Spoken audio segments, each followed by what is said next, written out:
Next article has to do with ISO 45001. In his article, Transitioning to ISO 45001, author Ismael Belmarez reminds us that workplace safety is a vital concern for every organization. According to the U.S. Bureau of Labor Statistics, 2.9 million non-fatal workplace injuries and illnesses were reported by private industry employers in 2016.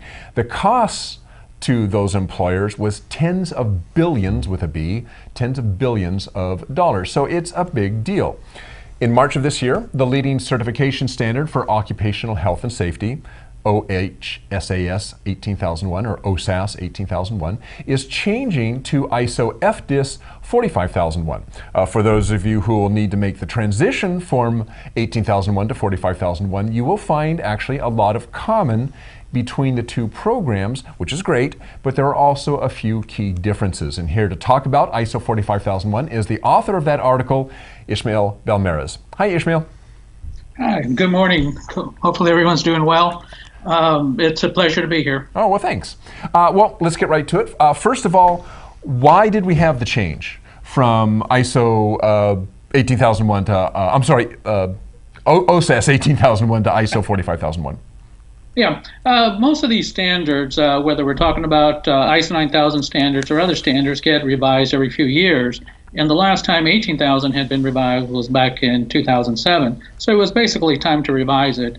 Also, the ISO organization felt that the standard was mature enough now, as opposed back in the 1990s, to make it an actual ISO 9000 standard.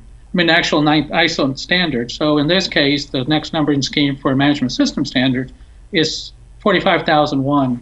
Also, by making it an ISO standard, it now will follow the same rules as all the other ISO standards. So they get revised at a specified frequency. They also fall under the guidance of IAF, the International Accreditation Forum. And so it's a much more controlled standard by converting it from basically an independent standard to an ISO standard. So Ismael, you mentioned in your article that there's a number of key changes that we know between OSAS 18001 and ISO 45001. I'm sorry, there's a number of similarities, but what are some of the key differences that people really need to be aware of?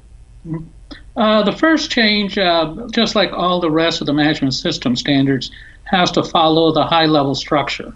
Basically, the numbering scheme for all management system standards, whether we're talking about ISO 9000, ISO 14000, now ISO 45000, they all follow the same numbering scheme. So where management or leadership is the same clause in all of them. So if an organization is certified to multiple standards, it follows the same structure. And people don't have to relearn a new structure every time they look at a different standard. So all the management systems. So that's the first change that's being done. The next part of that, the same as the high-level structure, there are certain things like business context. You know, where does the organization fit in the overall industry? One of the bigger changes from that thing is the need of expectations of the workers and other interested parties. So the interested party come in there, but one of the things it does identify is the workers themselves throughout the standard, and the emphasis there as far as communication, getting input, getting their buy-in to make sure you have a successful system. Next from that is the framework incorporates what we call the plan, do, check, act concept as far as continual improvement.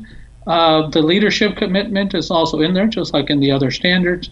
And then also one of the things that it does under management leadership, it also talks about protecting the workers from reprisals. So the things that we've seen, you know, in laws and things like that, not only in the U.S. but in others, if there is a whistleblower, he is protected, and that is actually part of the standard now. So apart from that, of course, like I said, participation and consultation of the workers. The ones that know the dangers or the issues out in the field when they're in an organization are the workers themselves. So the management and the organization has to take their input into account. One other one is the management change. Management of change is now required by the standard. So anytime there's a change, How is that being communicated? How is it being documented? What type of training goes into effect? Those type of issues have to be in a formalized way and make sure that everybody understands that within the organization. And then one of the another item in there is the performance evaluations. How is the system working? And there are some specific requirements of that. If you're used to the other management system standards, that's not really new to the other management system standards, but it is slightly new to the ISO 45001. Okay, and so what should company, I mean, you've listed a bunch of differences, so it sounds like there's a lot of things people need to be aware of during this transition. What should they be doing right now to prepare for this? What's maybe the most important thing they need to have on their plate right now to address? One of the main things is go ahead and get a copy of the standard itself. Right now we are at FDIS. It was issued in November, so it's out there. You can actually purchase it from ISO and sometimes also from the local or national organizations. Get a copy of that. In March, the international standard will be issued. That's the final standard itself. It'll be issued in March of this year, 2018. So the first thing is get a copy of that, read through it, try to understand everything in there, and then also maybe look for some training or some seminars or sessions that you can go to and try to get some information from them, because every time you read one of these standards, there's always a question about interpretation. What does this really mean?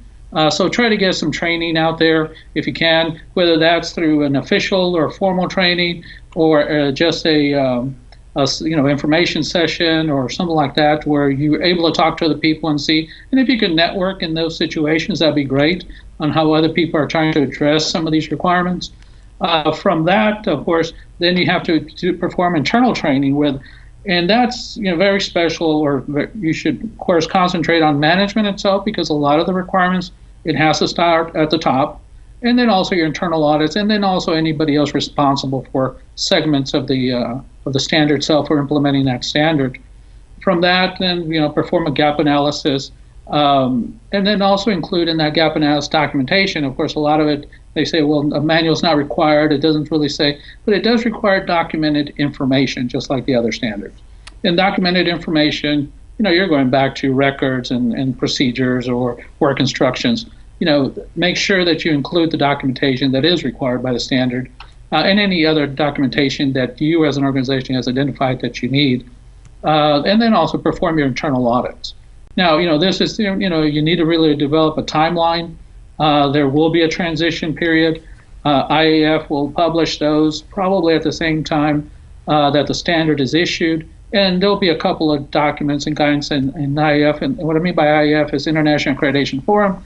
You can go to their website and get some of the mandatory documents there. And we should say that if you're interested in learning even more about this as part of your preparation, we're going to be having a webinar on this topic. That's we and DNV are presenting a webinar called Transitioning to ISO 45001, How to Get Started, just what we were talking about, on Tuesday, January 23rd at the special time, not our usual time, of 11 a.m. Eastern, 8 a.m. Pacific. So remember that if you go to our webinars a lot, we're not starting at 11 a.m. Pacific, we're starting at 8 a.m. Pacific, 11 a.m. Eastern. And Ismael Belmarez, who we were just talking with, will be your presenter, and I'll be hosting. So keep an eye on your email inbox for an invitation, and go ahead and register for that event if you haven't already done so. Ismael, thanks for joining us this morning. It was a pleasure. All right, and we will see you on Tuesday. Yes. All right. Yes, we will. Terrific. Thank you. Thanks. Have a good weekend. Bye. Yeah, as you can see, he's got a wealth of information at his fingertips. It'll be a good webinar. Yeah, it should be a really good webinar. A lot of you have signed up for it already, so check that one out. All right.